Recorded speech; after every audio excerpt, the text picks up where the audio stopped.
தென்னிந்திய சினிமாவில் டாப் நடிகையாக திகழ்ந்து வருபவங்க தான் நடிகை த்ரிஷா. முன்னணி நடிகர்களுடன் ஜோடியாக நடித்து வரும் த்ரிஷா சமீப காலமாகவே மிகப்பெரிய பேசுபொருளாக மாறியிருக்காங்க. அதற்கு மிக முக்கியமான காரணமாக விஜய் அவர்களை விவாகரத்து செய்கிறேன் என்றும் நடிகையுடன் திருமணத்தை மீறிய உறவுல என்னுடைய கணவர் இருக்கிறார் அப்படின்னு சொல்லி அவருடைய மனைவி சங்கீதா மனு தாக்கல் செய்தது. அடுத்த வாரத்திலேயே விஜய் அவர்களுடன் ஜோடியாக த்ரிஷா திருமண நிகழ்ச்சி ஒன்றுக்கு சென்றது. இந்த விஷயம் பெரும் அளவுல பேசப்பட்டு வந்த நிலையில த்ரிஷா சினிமாவில இருந்து விலக திட்டமிட்டுள்ளதாக செய்திகள் வெளியாகி இருக்கு. த்ரிஷா அவர்கள் அறிமுகமாகிய 1999 இருந்து இதுவரைக்குமே 75 படங்கள்ல நடிச்சிருக்காங்க. கடந்த 3 மாதங்களுக்கு மேல புது படங்கள்ல த்ரிஷா எதிலுமே ஒப்பந்தமாகலையா. தமிழ்ல சூர்யா அவர்களுடைய கருப்பு, தெலுங்குல சிரஞ்சீவி அவர்களுடைய விஸ்வரம்பா, மலையாளத்துல மோகன்லாலுடைய ராம் போன்ற படங்கள்ல நடித்திருக்காங்க த்ரிஷா. இதன் அடுத்து பெரிதாக எந்த படத்திலுமே கமிட் ஆகல.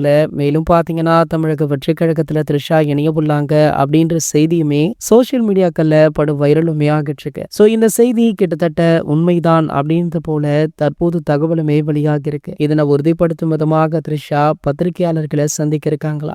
அதே நேரம் பாத்தீங்கன்னா இந்த விவாகரத்து விஷயமாக சங்கீதா அவர்களுமே பத்திரிகையாளர்களை சந்திக்க உள்ளாங்க அப்படின்ற செய்தி வைரலா போயிட்டு இருக்கு. சங்கீதா அவர்கள் வெளியிட்டுள்ள மனுவிலேயே த்ரிஷா அவர்கள் மறைமுகமாக மிரட்டி இருப்பாங்க. தற்போது வேற 2 பேரும் செய்தியாளர்களை சந்திக்க போறாங்க. இப்போ என்னவெல்லாம் நடக்க போதோ அப்படின்னு சொல்லி ரசிகர்கள் தற்போது சோசியல் மீடியாக்கள்ல புலம்பி தள்ளிட்டும் இருக்காங்க. இது போன்ற செய்திகளை பத்தி நீங்க உடனே தெரிஞ்சுக்க நம்மளுடைய சேனலை மறக்காம சப்ஸ்கிரைப் பண்ணிக்கோங்க.